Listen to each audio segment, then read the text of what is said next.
Michael, thank you so much for your time and welcome. Thank you. I suppose you've been monitoring, the trial for a while, and I want to ask you what your stance is in terms of your observations leading up to today. Okay, on the whole trial, or the trial as a whole, I think it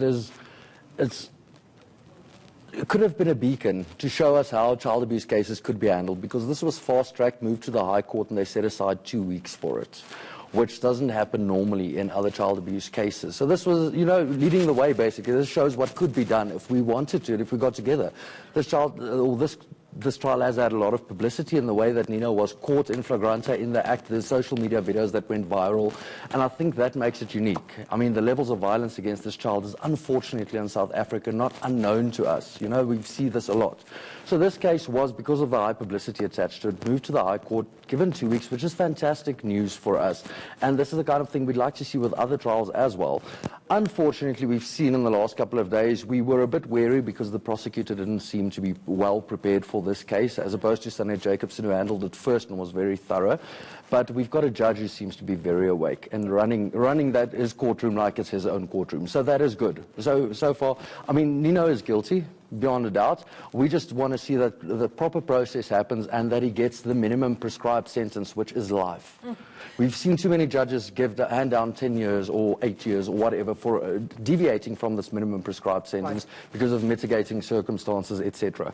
So what has happened today, the child testifying, is good, because it will obviously act in an aggravating way, should I say, for Nino. To say that he did this with intent. Let's talk about that for a moment. What do you think about how the court handled, the 8-year-old minor's testimony? It was away from, the media. It was through a CCTV footage. How do you feel about how it was handled?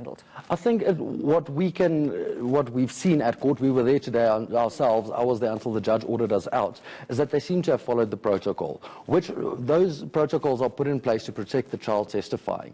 It need not be as big a traumatic event for the child to testify. She's not the first child to testify like that. As long as the intermediary is a professional, all the people tasked with making sure that this child does it in an environment that is amenable to her giving concise testimony, not asked unnecessary questions, etc. As long as all those conditions are met, it should be fine for the child to give testimony in a case like this, I believe. Now, I've heard what our esteemed colleagues have said to the contrary. I tend to disagree with them, because in this case it was necessary. It could be part of that child's healing journey eventually.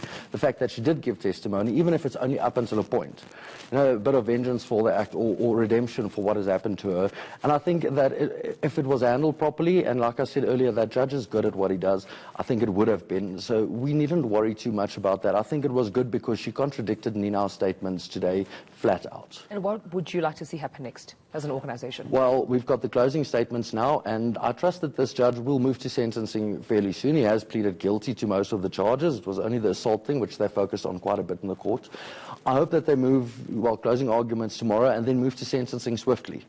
And that we see the minimum which our law prescribes, like I said earlier, a life sentence, to send out a message to other people as well. We won't tolerate this.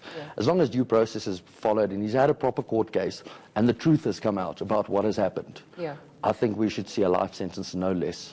How could we be satisfied with anything less? Not just for Nino, but for every child rapist to come. And I think after even the case has ended and the sentence has been given, it's the minor's life that has to continue.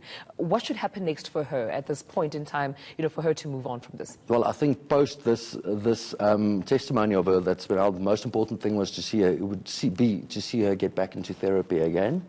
After an event such as this, just to be on the safe side rather, because the child's life has been irrevocably changed by what has happened to her, which is tragic, unnecessary, and the levels of hurt that she'd carry for the rest of her life.